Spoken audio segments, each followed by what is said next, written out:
Hi, brother teacher here. This is a big subject or issue with many in a relationship. Primarily men, but it affects women as well. And that is the subject of erectile dysfunction, so called by many, or ED. Erectile dysfunction, I've talked about it in time past.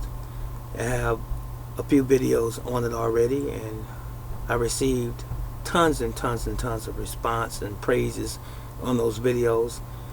But I want to talk, hopefully in brevity, about this subject, and I'll be done and out of your way, about the 5 possible cures to erectile dysfunction. I want to make sure, very certain, that I don't leave any of these 5 cures or resolutions out of this video. So I might peer off for a moment at my card to make sure that I am touching on all 5.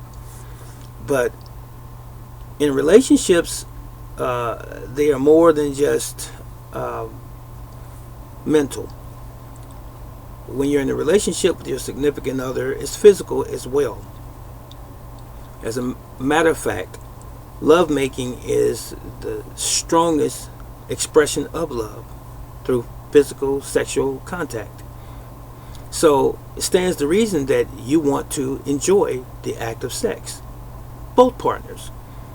So with that said, men who suffer with, if you will, erectile dysfunction, or they're having issues, and women who are on the receiving end of that, no pun intended either, here are what I deem to be 5 issues that can help resolve, possibly, your erectile dysfunction.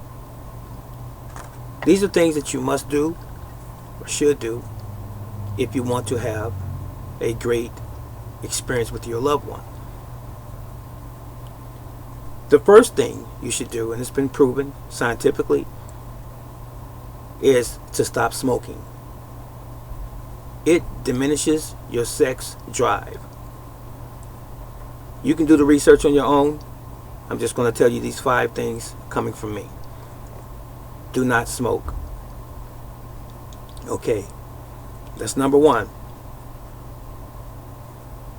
Number 2, make sure that your diet consists of mainly fresh fruits and vegetables. Let that be the majority of your diet, and meat should be the minimum amount. In other words, eat a wholesome diet, rich in nutrients dense foods, primarily vegetables and fruits. For the most part, you are what you eat, as the old expression goes. That's a fact. You want to be as healthy as possible. And if you want to have a great erection, then all of your tubes, all of your valves, all of your arteries need to be clean, and blood needs to be flowing. And the only way that that's going to be accomplished is if you have a healthy diet. So steer away from the junk food diet. Enough on that. That's number 2. Number 3, exercise aerobically. There are many people nowadays, especially when you get past 30, who live a sedentary lifestyle. I'm talking about men primarily. Get up off the couch, the easy chair, or the lazy boy, and stop driving so much to every corner store a couple blocks away from your home, and start walking briskly. Start jogging. Start exercising aerobically about 30 minutes at a time every other day. You will increase the amount of nitric oxide in your blood, which is necessary for a strong erection. And you will increase, just in general, your blood flow. And your blood flows throughout your body, and especially your penis. Okay, that's number 3. And there's 2 more, and they're very, very similar. Be faithful to one partner. Yes, monogamous. When you are faithful to one partner, you dismiss the possibility of having anxiety. How you think in the bedroom with that one partner is going to affect your performance in the bedroom as well. Because if you have anxiety and worry because you're playing around on your spouse, guess what? You are going to directly affect your having a firm, long-standing erection. And the fifth one is akin to that as well.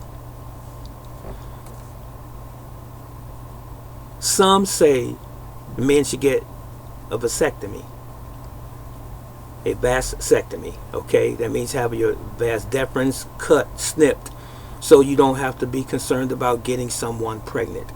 Because again, there's anxiety that builds up in your mind, and it affects you emotionally, and then you can't perform because you're afraid. Those are the five.